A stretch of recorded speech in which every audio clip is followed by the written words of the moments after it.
As much as I'm liking Let It Die, as far as like from a streaming perspective, it's actually a really hard game to stream because you have to cut out so much stuff to make it like reasonable to watch. Like I'm having to like sort of summarize every stream that I'm doing, and like pairing something that's like 3 to 5 hours down to something that's like 20 to 40 minutes, like maybe two 20-minute episodes, is like it's really time consuming. Anyway, so yeah, I think we're pretty much good to go. So yeah, welcome to Code Channel. I'm Code and we're gonna be playing Let Die. We're gonna be doing more stuff. Let me see what's new. What's happened since last stream? Not actually that much. I had one really good trip into the tower that was off stream, which opened up these routes here. Oh, that's super weird. I don't remember it connecting like this.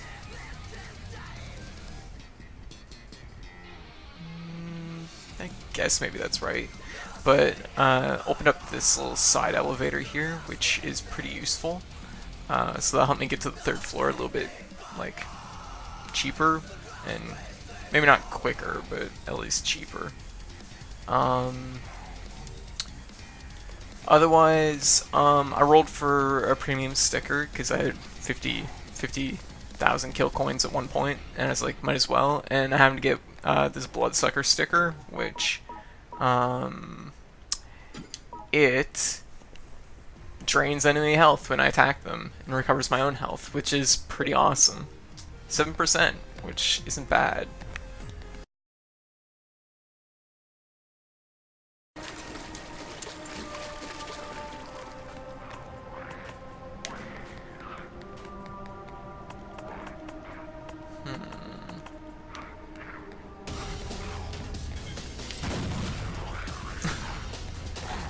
So little damage. I wonder if I can get a stomp out of that. Maybe that's the trick with shotgun. Okay, that makes a lot more sense. Look at that, just figured it out.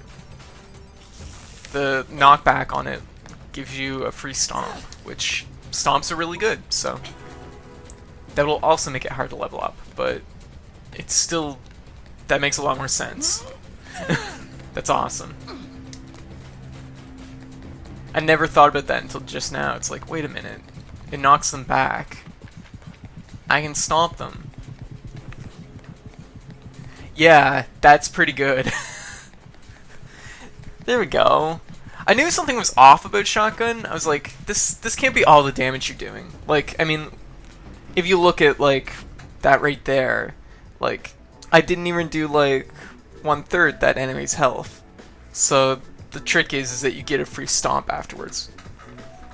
It might have even been like 2 free stomps if I had have been over there quicker and the enemy had more health.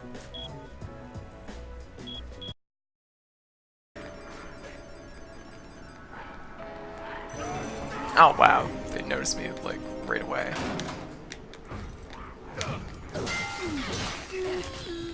Okay, what you doing?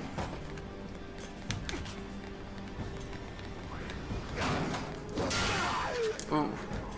So the computer, like this weapon, I've used it, and it actually has like this really good charge attack that the computer doesn't seem to like using. And it's really hard to deal with the like stab attack. The swing that they're doing is actually pretty easy to deal with. It's just if it hits, it really hurts. So there. Okay. Complete that quest. Yeah, might as well take it. So this thing here has this swing, which it's not bad. It's like it's slow, but like the amount of reach you have on it's like crazy. But this move here, that is really good. And the computer doesn't do it. There's actually a follow-up, but I guess I'm not high enough level to use it. That's pretty scary to deal with. What I'm noticing on the 3rd floor, from the little bit I've played of it, there's a lot of thrusting weapons, and thrusting weapons are really scary. Because they're actually something that go kind of... They can deal with machete really well. Just sneak up on this guy with my spear.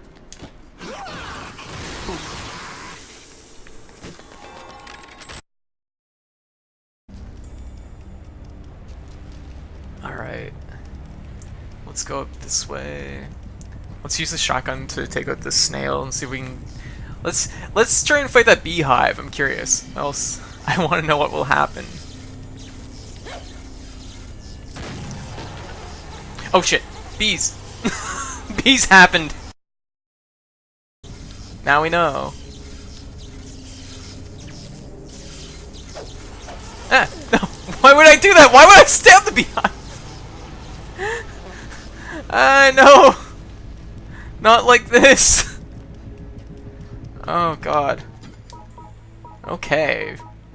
We learn stuff about bees.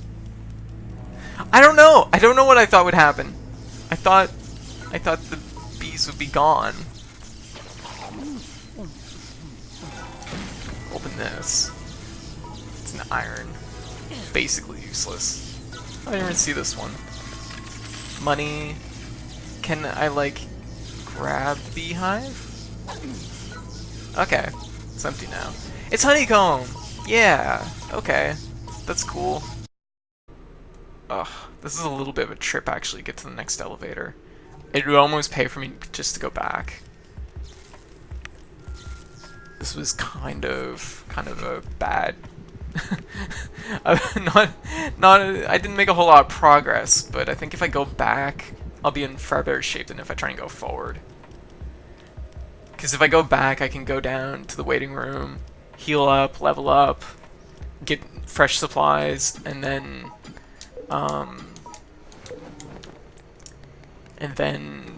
like come back to this and I'll be in that much better shape. So I think that's what I'll do. I'll go find the elevator. I think the most important thing I think in Let It Die is to know when not to overinvest. I've been doing it like all week, like pushing myself too far, and oh god, the game just like, it's brutal for how much it punishes you for if you get like yourself killed on a floor that's like a little bit too high. Like Dark Souls is punishing. This game is makes death in Dark Souls look really trivial is what it does. Because this game, like Dark Souls, like there's a cost, but it's not like a huge cost. It's like, oh no, I lost my souls. Whoops. In this, it's like, oh no, I've lost my body on another floor, and I either have to make $1 million to revive my body, or go up and fight them. And usually you're pretty well equipped when you die, so it's like, it's like not good. Not a good situation to be in. So we're gonna go back to Kaga.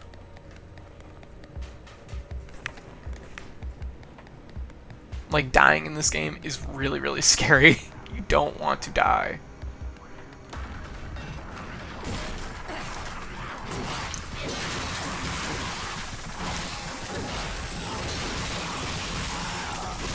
Oh jeez. Oh jeez, oh jeez. Thing is I know I can't outgun that thing, so I need to actually run in on it. Okay. Like, they're not even a strong enemy, it's just that when they get started, it's a lot of damage. There.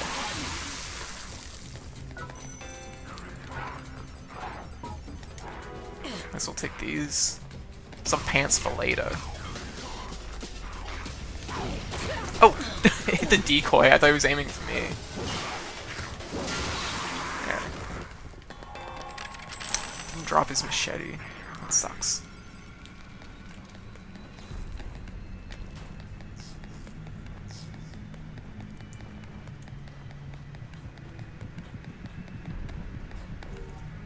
That's not where we want to go.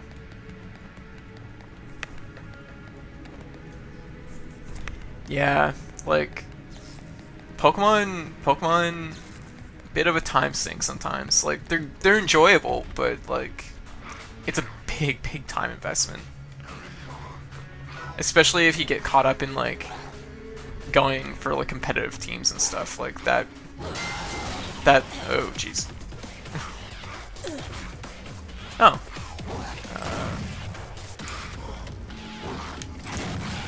There we go. Get the stomp. That was not the stomp. Ah. Ah.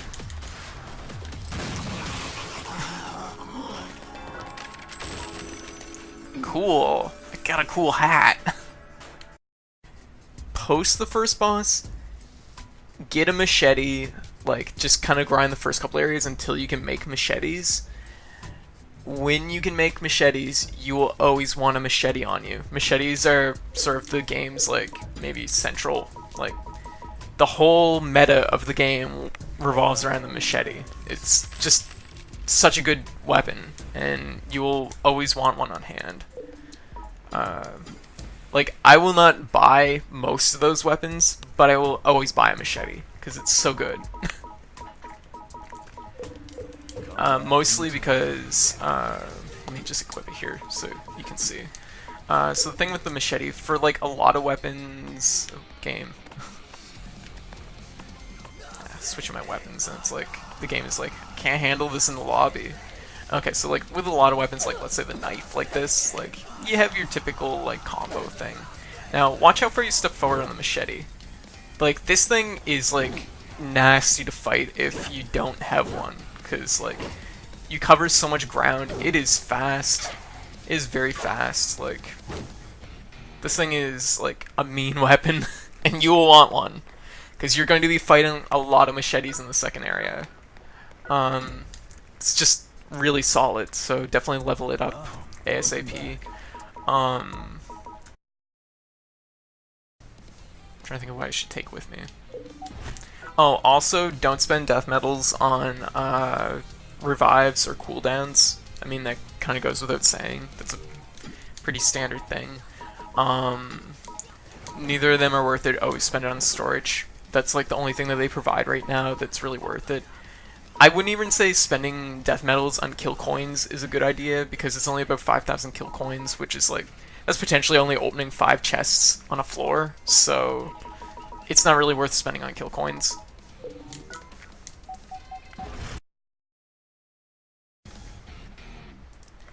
Okay, you can actually get the machete blueprints in the first area, the first set of floors before the first boss, but it's pretty uncommon there. You'll probably run into it